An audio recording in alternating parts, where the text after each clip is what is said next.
Good morning students, स्वागत है आपका वापस से मेरे इस चैनल में। आज मैं आपको ऑर्गन्स ऑफ गवर्नमेंट के अंदर आपको बताया था मैंने कि संघीय कार्यपालिका, न्यायपालिका और व्यवस्थापिका 3 प्रमुख अंग होते हैं सरकार के। तो उस दिन मैंने आपको वीडियो में बताया पहले कि सरकार के 3 प्रमुख अंग होते हैं। फिर आपको डिटेल में मैंने लेजिस्लेचर के बारे में, व्यवस्थापिका के बारे में बताया। आज मैं आपको कार्यपालिका के बारे में बताऊंगी। तो हमारे संविधान के अंदर 3 ब्रांचेस ऑफ गवर्नमेंट हैं। लेजिस्लेचर, जिसको हम व्यवस्थापिका बोलते हैं, एग्जीक्यूटिव, जिसको हम कार्यपालिका बोलते हैं, और जुडिशरी, जिसको हम न्यायपालिका बोलते हैं। उस दिन में मैंने आपको समझाया था कि लेजिस्लेचर का मतलब होता है पार्लियामेंट, संसद, और संसद जो है उसका पार्ट होते हैं प्रेसिडेंट, लोकसभा और राज्यसभा। आज मैं आपको कार्यपालिका कराऊंगी। कार्यपालिका के अंदर भी पार्ट होते हैं president, prime minister, president, vice president, prime minister और प्राइम मिनिस्टर की काउंसिल ऑफ मिनिस्टर्स। जुडिशरी के अंदर या न्यायपालिका के अंदर सुप्रीम कोर्ट्स आते हैं शीर्ष स्थान पर, फिर उसके बाद हाई कोर्ट्स आते हैं और फिर उसके बाद डिस्ट्रिक्ट कोर्ट्स और लोअर कोर्ट्स। तो भारत के संविधान में कार्यपालिका का क्या महत्व है, क्या रोल है, क्या क्या कार्य किए जाते हैं, यह सब आज मैं आप लोगों को समझाऊंगी। आपको बताया पहले वाले वीडियोस में भी कि सरकार के, जिसको हम गवर्नमेंट बोलते हैं, जिससे हम रोज़मर्रा की ज़िंदगी में डील करते हैं, उस सरकार के 3 प्रमुख अंग हैं। कृपया जब ये वीडियो देखें तो इससे पहले आप जो 2 वीडियोस इसी आपके टॉपिक पे जो ऑर्गन्स ऑफ गवर्नमेंट के डाल रखे हैं या सरकार के 3 प्रमुख अंगों के डाल रखे हैं, उन्हें पढ़ें ताकि आप इसे कोरिलेट करके पढ़ सकें। क्योंकि पहले वीडियो में मैंने आपको बताया है कि सरकार के 3 प्रमुख अंग होते हैं, कौन कौन से अंग का बेसिकली क्या क्या कार्य होता है और तीनों का आपस में रिलेशन, अंतर संबंध किस प्रकार का है। फिर उसके बाद मैंने आपको लेजिस्लेचर के बारे में पढ़ाया है कि व्यवस्थापिका में क्या क्या आता है, कैसे कैसे व्यवस्थापिका बनती है, लोकसभा में कौन व्यक्ति हैं, राज्यसभा में कौन व्यक्ति आते हैं। तो वह पढ़ने के बाद जब आप कार्यपालिका पढ़ेंगे तो आपको इसको समझना आसान हो जाएगा। क्लास में तो हम लोग क्या करते हैं, आपस में एक दूसरे से, मैं आप लोगों को पढ़ाती हूँ, आप बीच में सवाल पूछ लेते हैं या मैं आपसे सवाल पूछ के फीडबैक ले लेते हैं। तो यहाँ पर फीडबैक का तरीका क्या है कि आप इसको लाइक करें, सब्सक्राइब करें और कमेंट करें, और नहीं तो व्हाट्सएप ग्रुप के ऊपर आप लोग पर्सनली पूछ लें कि मैडम इस चीज़ के अंदर ये वाला पॉइंट जो है वह समझ नहीं आया, या ये वाला पॉइंट जो है आप दोबारा समझा दें। और नहीं तो आप वीडियो को 1 बार, 2 बार, 3 बार सुनेंगे तो आपको स्वतः ही समझ में आ जाएगा। तो हम शुरू करते हैं कि सरकार के 3 प्रमुख अंग हैं संविधान के अनुसार। पहला व्यवस्थापिका, जिसका बेसिक काम है कानून बनाना। दूसरा कार्यपालिका, जिसका काम है लॉज का, कानून का क्रियान्वयन करना। और तीसरा जुडिशरी, न्यायपालिका, जिसका कार्य है लॉज को व्याख्या करना, कानून की व्याख्या करना कि कानून में कौन सा कार्य संविधान के हिसाब से हुआ है या नहीं हुआ, या नीतियों का निर्माण संविधान के हिसाब से है या नहीं। कार्यकारिणी या कार्यपालिका, जिसको हम अंग्रेजी में एग्जीक्यूटिव बोलते हैं, सरकार का वह अंग होती है जो राज्य के शासन का अधिकार रखती है। यानी कि राज्य की सरकार या केंद्र की सरकार डायरेक्टली जो चलाता है उसे हम एग्जीक्यूटिव या कार्यकारिणी कहते हैं। कार्यकारिणी कानून का क्रियान्वयन करती है और उसे लागू करती है। जितने भी कानून देश में बने हैं उनको इम्प्लीमेंट करने का काम, उनका क्रियान्वयन करने का काम, उनको मूर्त रूप में लाने का काम जो है वो एग्जीक्यूटिव के द्वारा, कार्यपालिका के द्वारा होता है।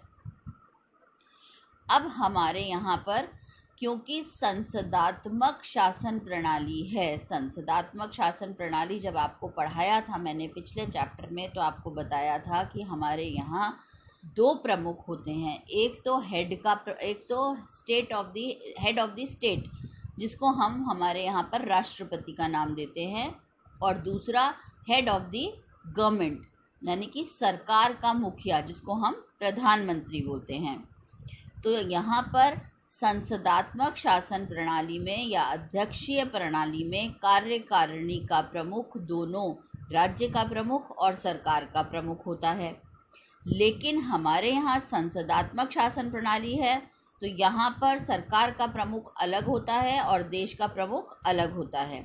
तो एक कैबिनेट मंत्री जो विधायिका को उत्तरदायित्व होता है वह सरकार का प्रमुख होता है, जिसे हम प्रधानमंत्री का नाम देते हैं, जबकि राज्य का प्रमुख और आम तौर पर एक औपचारिक राजा अथवा राष्ट्रपति होता है।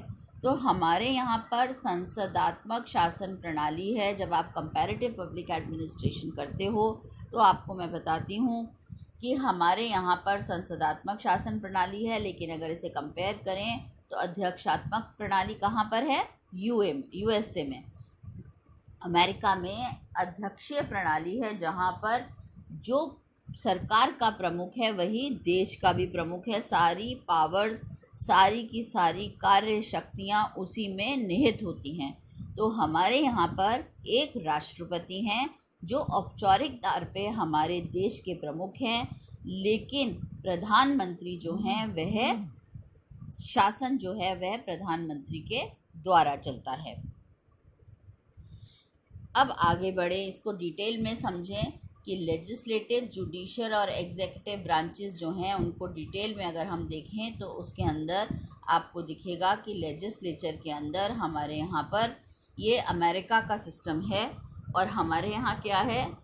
पार्लियामेंट है। अमेरिका में इसको कांग्रेस बोलते हैं, हमारे यहाँ हाउस ऑफ पीपल है, इनके यहाँ हाउस ऑफ रिप्रेजेंटेशन है। हमारे यहाँ राज्यसभा है, इनके यहाँ उसको सीनेट बोलते हैं।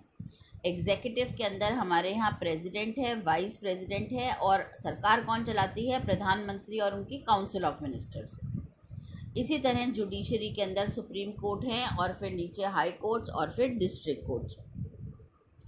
सरकार की 3 ब्रांचेस हैं।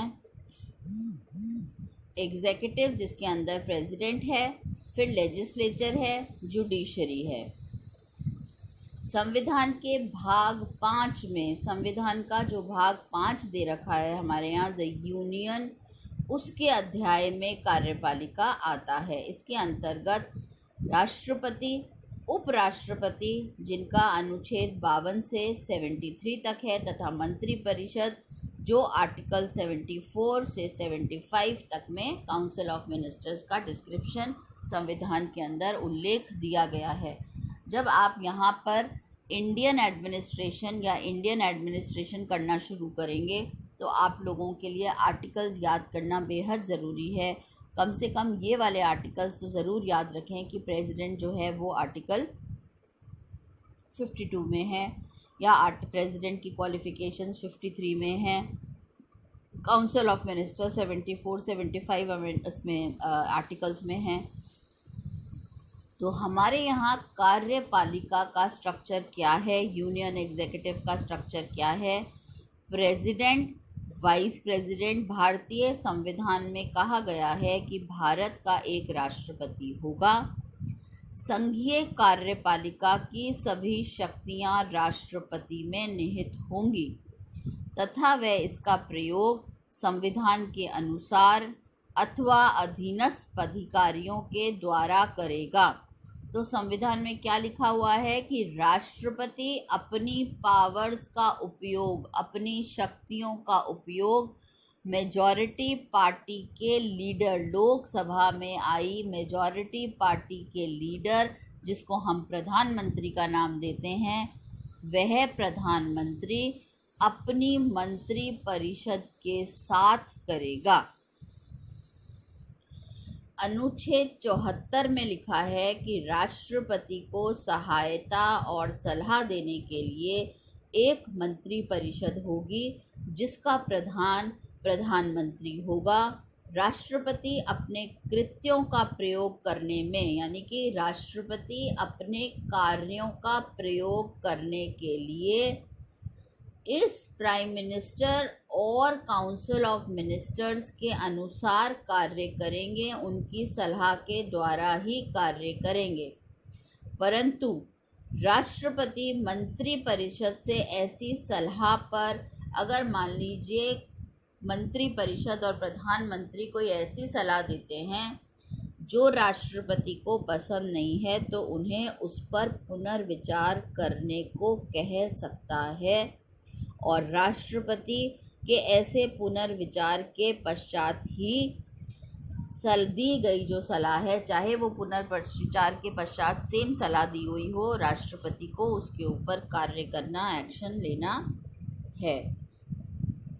इस कथन में जिस शब्द का प्रयोग किया गया है उसका अर्थ जानते हैं। उसका अर्थ यह है कि राष्ट्रपति मंत्री परिषद की सलाह मानने को बाध्य है।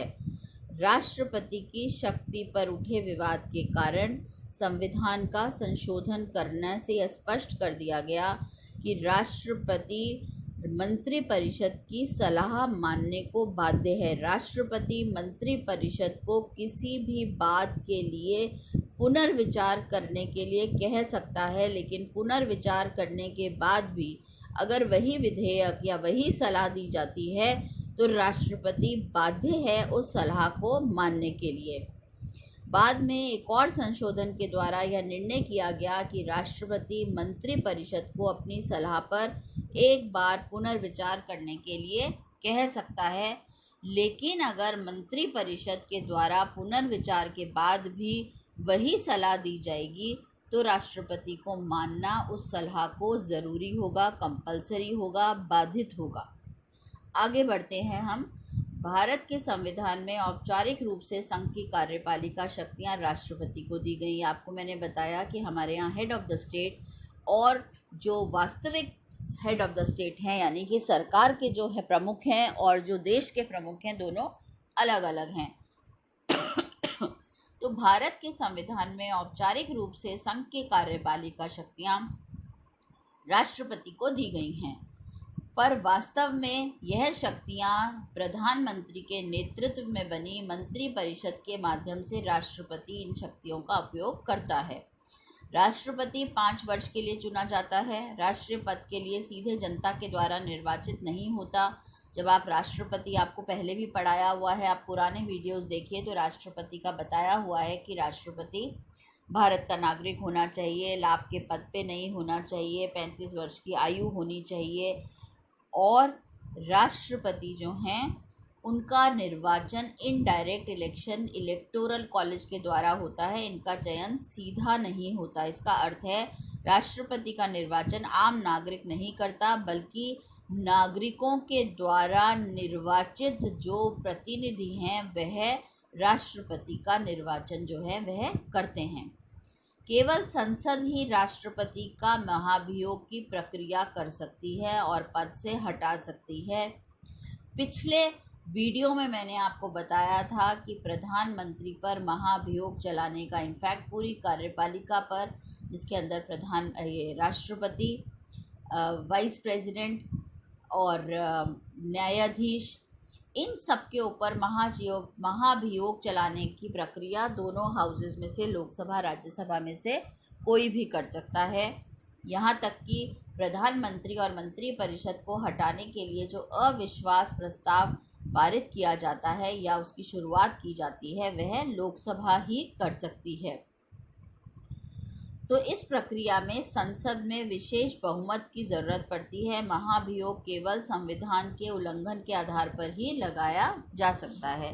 राष्ट्रपति मैं एक बार आपको वापस से पढ़ाऊंगी क्योंकि अभी ये पार्ट 1 आ गया है, तो आप लोगों को राष्ट्रपति एक बार फिर से डिटेल में बताऊंगी। तब तक आप लोग इस बात को अच्छे से समझ लें कि राष्ट्रपति संसद का भी अंग है। क्वेश्चन अगर आएगा, पार्लियामेंट हमारा संसद, हमारी विधायिका का मतलब क्या है? विधायिका का मतलब है प्रेसिडेंट, और संसद के 2 हाउसेस, लोकसभा और राज्यसभा। कार्यपालिका का क्या मतलब है? कार्यपालिका का भी पार्ट जो है वो हमारा राष्ट्रपति है। राष्ट्रपति, फिर उपराष्ट्रपति, फिर प्रधानमंत्री और मंत्रिपरिषद। तो इन चारों के बारे में हम पढ़ेंगे। सबसे पहले मैंने आपको बताया कि मैं ऑर्गन्स ऑफ सरकार के 3 अंगों के बारे में पढ़ाया कि राष्ट्रपति हमारे यहाँ 3 अंग होते हैं, कार्यपालिका, व्यवस्थापिका, न्यायपालिका।